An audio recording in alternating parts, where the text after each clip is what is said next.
present continuous. Yes? Outro aí, tempo verbal falando do presente. Para que nós usamos o present continuous? Vamos analisar aqui.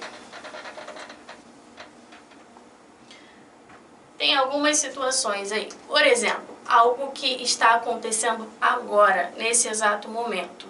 Então, qual é a estrutura do present continuous? É o verbo to be, que a gente vai ver em seguida aqui. Qual é o verbo to be? Am, is ou are. Am usado com I, is usado com he, she ou it, are usado com you, we, they. Certo? E aí, esse verbo to be na frente é extremamente importante. Por quê? Existe o gerúndio. Palavras aí somente com ing. E isso não caracteriza present continuous. O que caracteriza o present continuous? To be na frente, am, is ou are, de acordo com o pronome que foi citado, mais o verbo com ing. Aí sim. E esse tempo verbal, vocês podem ver aí, tanto como present continuous, como present progressive. Tem diferença? Não, é a mesma coisa, certo? Então, como eu falei, algo que está acontecendo agora. Então, por exemplo, I am studying math. Digamos que você está estudando matemática agora, nesse momento. Então, to be na frente e o ing no finalzinho do verbo. Ah, eu quero fazer uma pergunta. Quero perguntar se você está estudando. É só você colocar o verbo to be na frente do pronome, certo? Negativa, not após o verbo to be. A gente vai aprofundar esse detalhezinho aqui. Além disso, além do present continuous ser usado para algo que está acontecendo agora, nesse momento, ele pode ser usado para algo que está acontecendo esses dias. E aí, por exemplo, está acontecendo esses dias e houve uma quebra na sua rotina. É onde eles misturam os dois tempos. Misturam o simple present, que a gente acabou de ver, com o present continuous. Como assim? Por exemplo, eu quero falar que eu trabalho sexta-feira. É a minha rotina. Como é que eu digo isso? I work on Fridays. Certo? Eu trabalho toda sexta-feira. Mas, but, this week, essa semana, ou seja, houve uma quebra na minha rotina. Essa semana,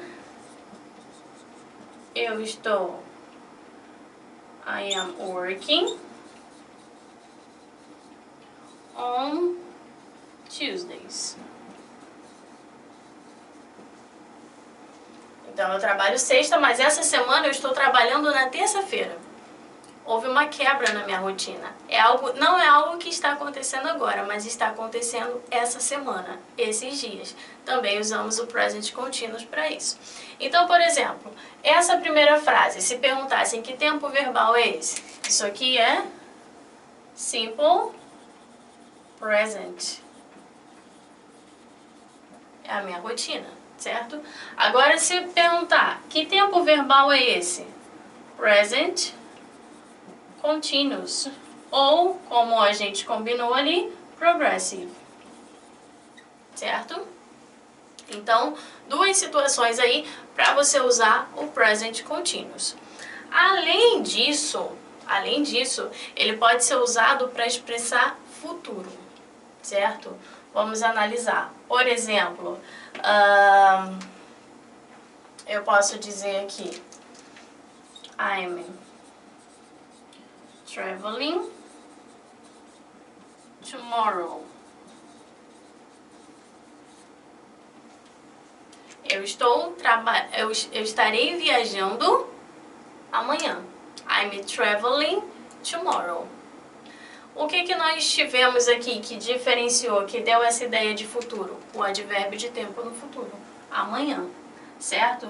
Então você analisa, vê direitinho se a frase está dando essa ideia aqui, se tem um advérbio, porque aí é um present continuous expressando o futuro, certo?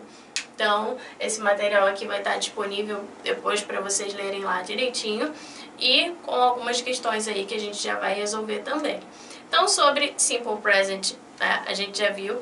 Present Continuous também vimos que tem 3 situações para você usar: algo acontecendo agora, algo acontecendo esses dias, onde houve uma quebra aí na sua rotina, e o futuro, certo? O futuro quando tiver esse advérbio aqui, dando essa ideia de algo que já foi marcado, né? Por exemplo, eu vou viajar amanhã, estarei viajando amanhã, tudo certo, então Present Continuous, dando essa ideia aqui, ok?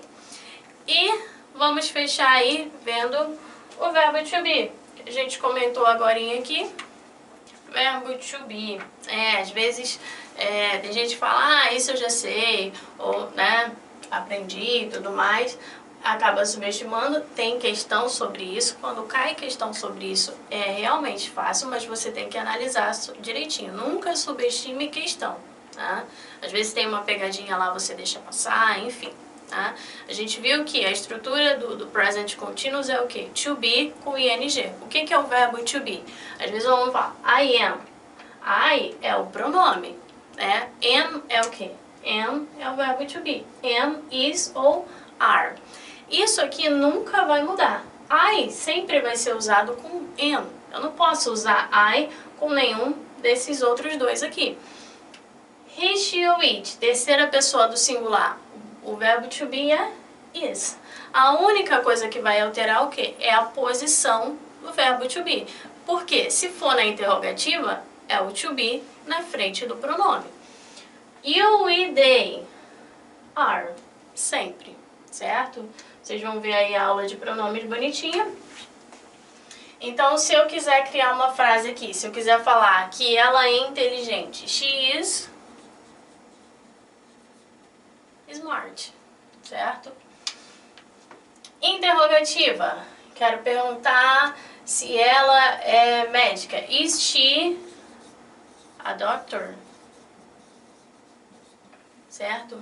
Nós vamos ver uma questão que caiu esse ano mesmo, né? Vamos ver diversas questões aí. E perguntava, você é americano?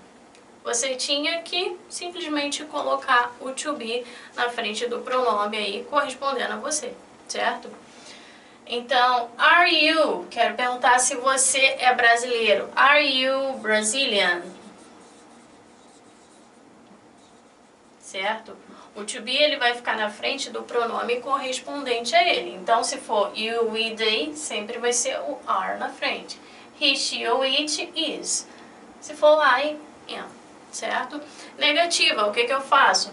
Coloco o not depois do verbo to be. Posso abreviar? Sim. Nesse caso vai ficar aqui, ó, am not.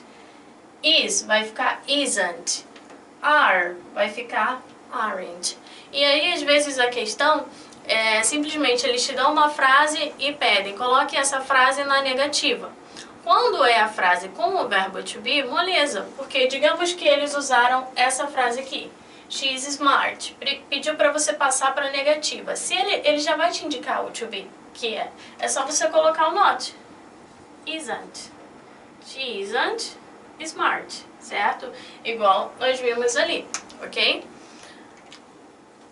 Então, é isso. Espero que vocês tenham entendido aí, que vocês tenham conseguido associar esses tempos verbais, né? Como eu falei, existem diversos tempos verbais. Aqui nós direcionamos para Simple Present, Present Continuous e o verbo to be, ok? Acompanhe aí os próximos para a gente resolver algumas questões relacionadas a esse assunto, ok? Bye bye, see you!